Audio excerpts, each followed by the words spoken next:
Abbie White, the Chief Smarketer with Sales Redefined. Thanks for joining us on our Tech and Sec Weekly. Thank you so much for having me, Chris. Abbie, this is going to be a new one for our audience. We're talking about sales, lead generation, but particularly for cybersecurity, security, IT companies and the like. You're obviously focusing in on sales and marketing. And as a business owner, this will be interesting for us as well. Maybe just talk into your current role, Sales Redefined, and then we'll talk about what business owners and sales managers in the tech sector should be considering. So yeah, just a little bit about your background would be great. Yeah, so my background is all IT. I fell into IT. I don't think it was by design. Got a graduate role for IBM and did various sales roles there. Got the amazing opportunity to come out to Australia to be national sales manager at IBM. I obviously put my hand right up for that one to come out to Australia. Right. And then after a couple of years doing that and running the national sales team, I started Sales Redefined in 2017. So because of my IT background, we definitely started going down that path. And initially, we were very focused around sales. How do we drive sales growth? How do we help people to increase their sales and so on? And when we're in that process, incredibly long story short, we found that there was just this disconnect with marketing. And so trying to get that strategy into action and into execution phase, we would always struggle because sales and marketing weren't on the same page. And that's when we went, okay, we need to reshape how we operate as a business. We need to pull sales and marketing together, which is where we sort of came up with the concept of Smarketing, because we said, right, there should be a really blurry line between the two. The two should be completely intertwined. And then now when we're working on projects as to how do we achieve growth, we are literally pulling sales and marketing together in order to maximize ROI. And it's sort of jokingly become amongst our IT clients that we're the marriage counselors for sales and marketing. Got it. So I suppose which is it, the chicken and the egg kind of thing with sales and marketing?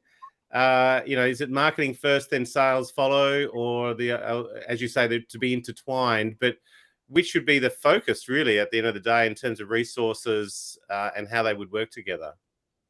Yeah, great question. So look, for me, day one starting point is we will go and ask marketing, what are you seeing working right now? Where are you seeing traction? What's driving engagement? Where are you seeing results? And then likewise, go and ask sales, where are you winning? Where are you losing? What common themes are you seeing? What questions are you getting asked the most by your customers? Where are you converting? Where are you winning? And then align those two questions. And day one, typically the brief we get from sales and marketing are completely different. We'll have marketing say to us, let's focus on X vertical. And then we go and ask sales about that vertical and they say, nah, we're not winning there. We're not even on the panel. We don't even get paid on it. It's completely disconnected. And interestingly, if you look at the latest research on this, LinkedIn did a study and they found 9 out of 10 sales and marketing professionals do not believe there's alignment between KPI, culture, strategy. A third don't even communicate regularly.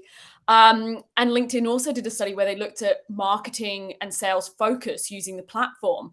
And they found that it can be as little as 5% overlap, and averaging out, it was 20%. So who marketers are targeting on the platform and who salespeople are targeting and speaking to on the platform are completely different. So for me, the two have got to be intertwined day one of, are we even talking to the same people about the same challenges and then looking at the same process? What does a sales and marketing strategy look like, I suppose? I've got a bunch of different questions in my mind as you're talking, but how would you approach a strategy? Because the strategic approach is easier said than done than implementation, right? And then you've got your teams that you've got to implement that strategy. What would be your key focus areas for a strategy? Yeah, I think the key word there is strategy. I think too much of the focus in the industry, in my opinion, has been there's been too many one-hit wonders. So I might throw on one webinar, I might throw on one short campaign, or I turn up to an expo and that's it. And I think there's probably been a lack of strategy in some cases. And we all know the sales cycle in the IT industry can be pretty lengthy, and therefore the marketing efforts in that instance might not match the sales cycle. So for me, it's really looking at the end-to-end journey of who are we targeting, with what message, what do they care about? I believe the people who are most in tune with the customer are going to be the ones that win.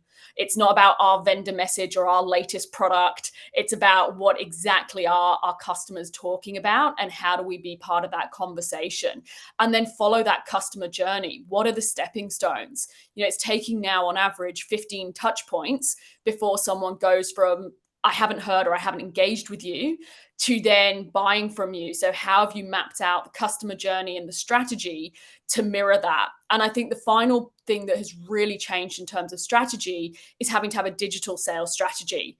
And this is where I think the Smarketing conversation comes to bear, because historically, even if you look at, say, social, or you look at any of the forms of digital, whose responsibility is that? Is it sales or is it marketing? And it's a blurry line. And that's why I do think we need to think Smarketing, because now customers are typically, in our region, in APAC, B2B buyers are showing 2 times more preference for digital than traditional. Now, we all love our traditional face-to-face. We all love our relationships. So that's definitely not dead. But over 44% of millennials want a seller-free experience. So I think we need to create the best of both. What stood the test of time and still stands true, but what are some of the digital sales strategies for those people who do want to read, learn, consume, engage, buy of their own accord?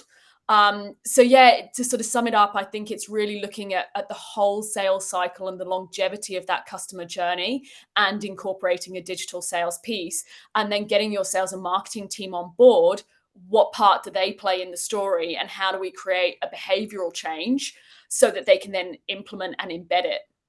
How does budget allocation work in that approach as well? Because we find most budgets are allocated quarterly, whereas that sales process might be 6, maybe 12 months as well. And sometimes the marketing and sales teams don't know what their budget is for the next quarter, as it approaches. So, where do you think in the business potentially that decision needs to be made? And then again, aligning budget to this as well. That is a brilliant question. That's probably one of the best questions I've been asked. I agree with you. Look, we work with IT vendors, disties, partners, and absolutely we see the quarterly cycle, quarterly MDF budgets. Couple things. When you are stuck in that, because obviously there's certain levers we can pull and there's certain levers we can't, I think it's also having a mindset change to go, okay, we're going to look at a 12-month acquisition cycle into this vertical. Quarter 1 is just phase 1, quarter 2 is just phase 2. And so rather than it being completely disparate campaigns, how is it a continuation of the conversation and continuing to nurture the leads that came out of Q1 into Q2? The second thing I'd say is I'm starting to see more vendors than I've ever seen before starting to challenge the status quo on that, and going, okay, how do we work with our partners or our audience on more of a 12-month basis, and trying to find loopholes, to try and look at actually how we can have a 12-month budget. Therefore, we can be more strategic in our thinking. Because the quarterly one, I agree with you, has kind of set us up for failure in the past, because by the time you get into the quarter, by the time you know what your budget is, and then you've got moving, there's 4 weeks left. Yeah. So it drives sort of the wrong behavior. So I think it's almost challenging that a little bit, and trying to, even if you've got those restrictions, it's thinking more long term. How do you measure some of this as well? What are some of your metrics that you'd be focused on? Yeah, look, so I'm ex-IBM, and IBM never gave us hugs. And we've worked with IBM, so yes. Yeah, probably shouldn't be saying it live on a podcast, but I'm going to. But you never got a hug for getting a like or on LinkedIn or anything like that. For us, we do look at what's the ROI on our investment. What's the growth that was driven from it, both looking at revenue and also, of course, profit, particularly as we're starting to look at more managed services. There's more profitable offerings on the table that people are starting to drive campaigns. That said, the stepping stone to that is how many leads did we generate, and then what's the conversion of that? I want to know, where do you convert? Where do you see success? And then how do I build a roadmap back from that? And I want to make sure that any leads we do generate, what is the conversion at every point? Because if there's a leaky funnel, where is it? Statistically speaking, 50% of salespeople do not follow up on marketing leads. So you might have the best campaign on the planet, and then no salesperson follows up Mm. on it. So I kind of want to identify along the way, the end game is the revenue and the ROI, but along the way, where is the leak in my funnel on conversion? And I suppose the return on investment, what would be the expectations on that? What type of conversion rate on return on investment should you be looking at? 3 to 1, 5 to 1, 1 to 1? How do you identify that? So most companies that we're working with still have an expectation of 10 to 1. That 10 to tends 1, to be right? the Okay. expectation. But we'll typically put other goals in place. So what pipeline can we produce? And then what conversion do we expect to see? And that's why, again, I want to reverse engineer a funnel. We worked with one company in the cyberspace, and they told us they have an extremely high conversion off their health check. Well, if that's where you're winning and that's where you're converting, I want to build a campaign that has stepping stones to that point. Statistically, 90% of sales stall because the person didn't ask for the next step. And so I believe that it's almost like dating. If you have a great first date, how do you always have a second date? And I think so many campaigns fail because they haven't asked for that next step and gently, in an authentic way, offered someone the opportunity to take another step. So when I'm looking at, the metrics that we're talking to here, that's kind of what I want to know. So those stepping stones, those conversion points that are going to lead me to that ultimate end result. But we've seen campaigns, 2000% ROI. They've gone global Right. by really changing up the approach and being far more customer centric, far more focused on the stepping stones, the long-term gain, the customer journey, and then the follow-up process. We will not do a campaign without engaging sales because we want to know, are sales going to follow up on this? Are they enabled to follow up on this? Are they even aware of the campaign? Are they on Yeah, board the right. campaign? Yeah. And so that's where you're going to get your epic ROI when you've got those two in alignment. How does it impact on the size of the business? So we mentioned IBM before. So you got a well-known brand, multinational, versus a relatively new startup or a small business. Is the approach different, and the sophistication potentially different? How would you talk to clients depending on their size and makeup? Yeah, so look, we've worked with small businesses and small MSPs right the way through to sort of the large multinationals.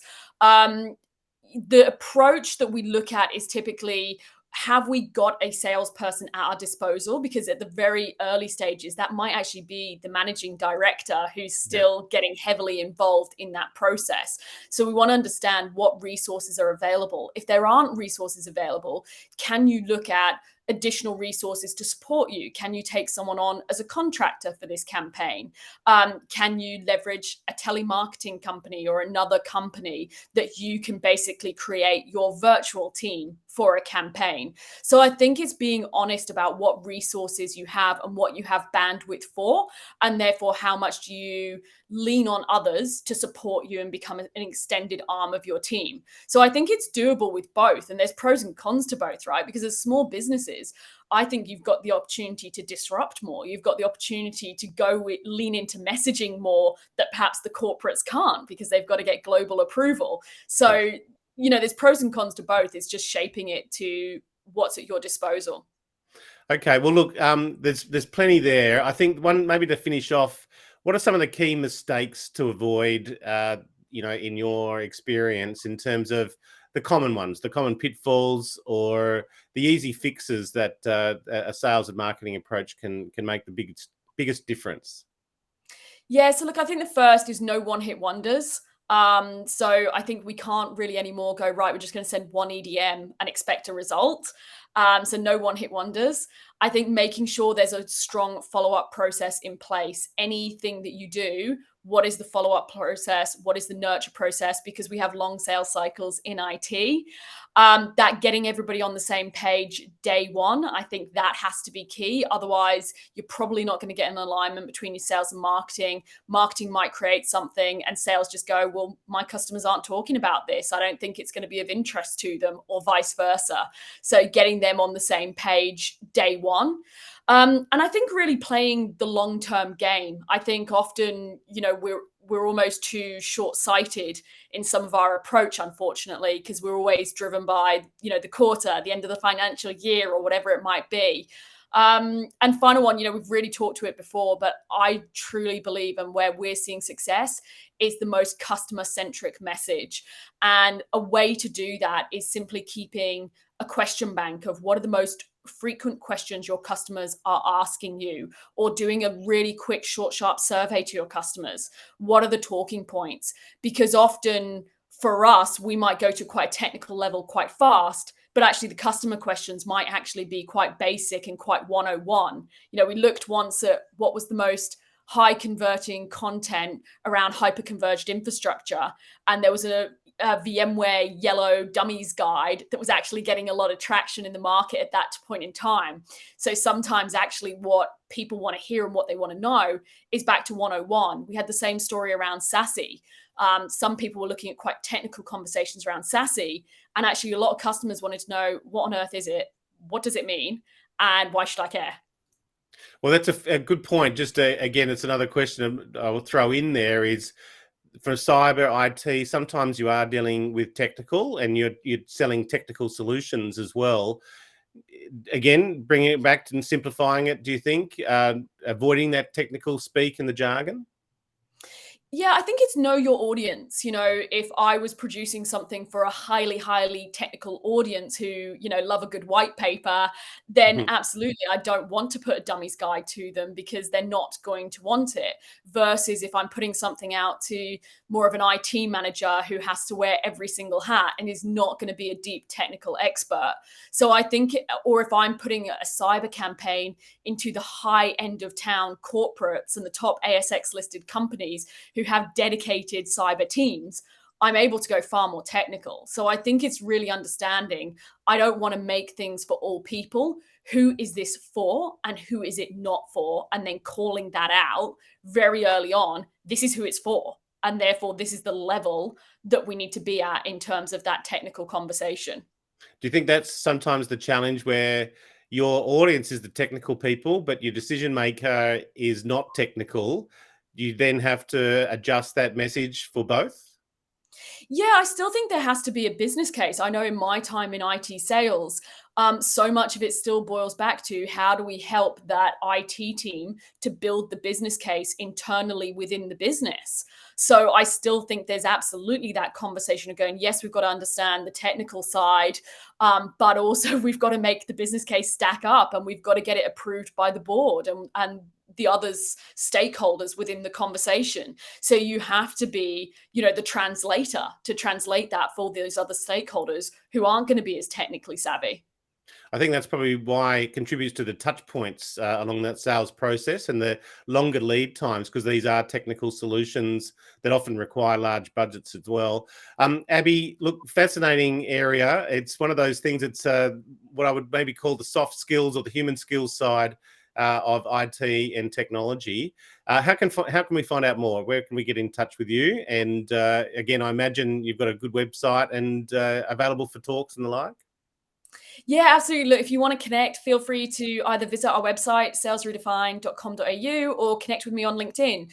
We do a fortnightly newsletter and a lot of great content on LinkedIn. So if you are always wanting top tips and the latest of what we're seeing and testing and trying and getting results from, we very openly share on LinkedIn regularly. I was about to say, what's your sales process? But it sounds like you've ticked all those boxes as well for your engagement as well. But Abbie White, Chief Smarketer with Sales Redefined, thanks for joining us on our MySecurityTV and our Tech and Sec Weekly. Thank you for having me.